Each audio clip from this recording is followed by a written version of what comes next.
Sahabat yang dikasihi oleh Tuhan Yesus Kristus, mari sekarang ini kita berdoa. Kami mempersiapkan diri mendengar kebenaran firman-Mu, nyatakanlah kebenaran sabda-Mu kepada kami.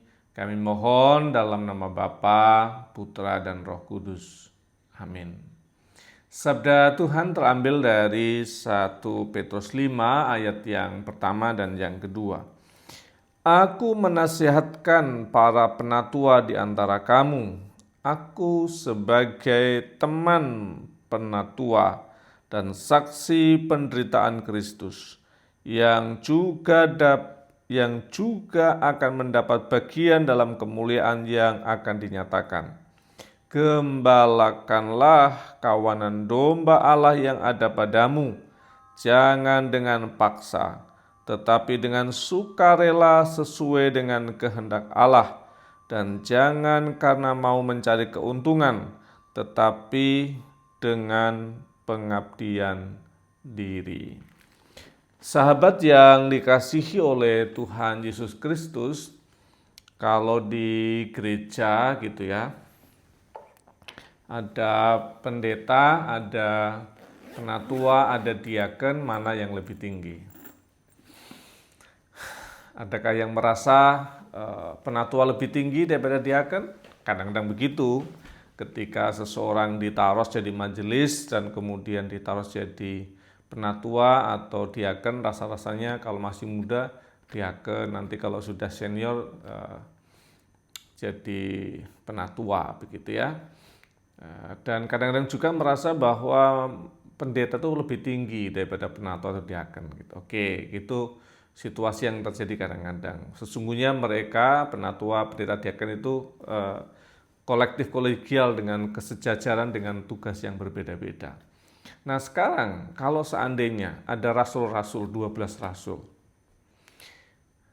dan dengan majelis gereja sekarang, mana yang lebih tinggi? Adakah kita mengatakan sejajar? Rasanya enggak. Pasti kita menempatkan rasul-rasul, murid Yesus itu lebih tinggi daripada penatua, daripada diaken, daripada anggota majelis yang lain, pendeta dan seterusnya. Kenapa?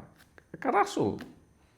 Tetapi yang menarik, bacaan kita, Rasul Petrus menyejajarkan dirinya dengan para penatua pada waktu itu. Sim presbiteros, sesama penatua, istilah yang dipakai dalam bahasa Yunaninya, sim presbiteros. Tidak menempatkan diri sebagai yang lebih tinggi. Dia mengatakan, sebagai sesama penatua, para pelayan Kristus, aku menasihatkan kamu, gembalakanlah kawanan domba itu tidak dengan paksa, tetapi dengan sukarela, bukan karena paksaan, tetapi dengan sukacita, bukan semangat untuk mengambil keuntungan, tetapi penuh dengan pengabdian diri.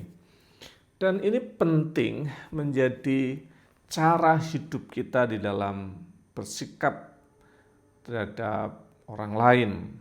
Ketika kita menjadi seorang pemimpin, bahkan di perusahaan sekalipun, ketika kita mengambil nilai Alkitab ini, menempatkan diri sebagai sesama manusia untuk membangun perusahaan, maka dia punya dampak yang besar. Apalagi dalam dunia pelayanan, tidak ada yang lebih tinggi atau lebih rendah.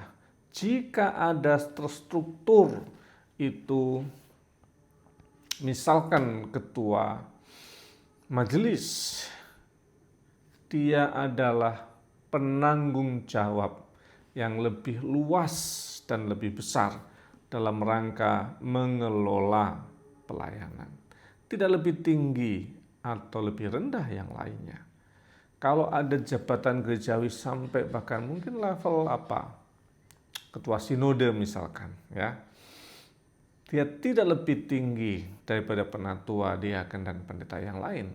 hanya dia diberikan tanggung jawab yang lebih luas dalam keluasan tanggung jawab.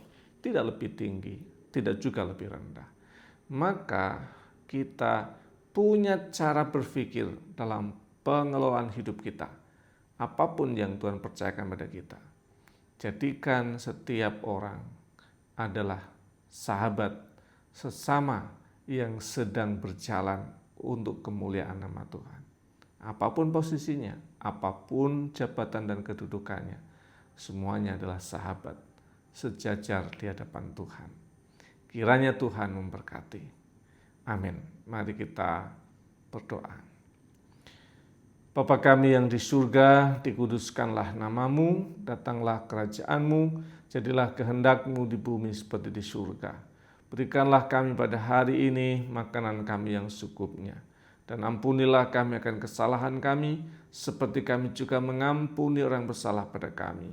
Dan jangan bawa kami dalam pencobaan, tapi lepaskanlah kami daripada yang jahat. Karena Engkau yang punya kerajaan dan kuasa dan kemuliaan sampai selama-lamanya. Amin. Tuhan Sang Sahabat sejati senantiasa menolong dan memberkati setiap sahabat dalam nama Bapa, Putra, dan Roh Kudus. Amin.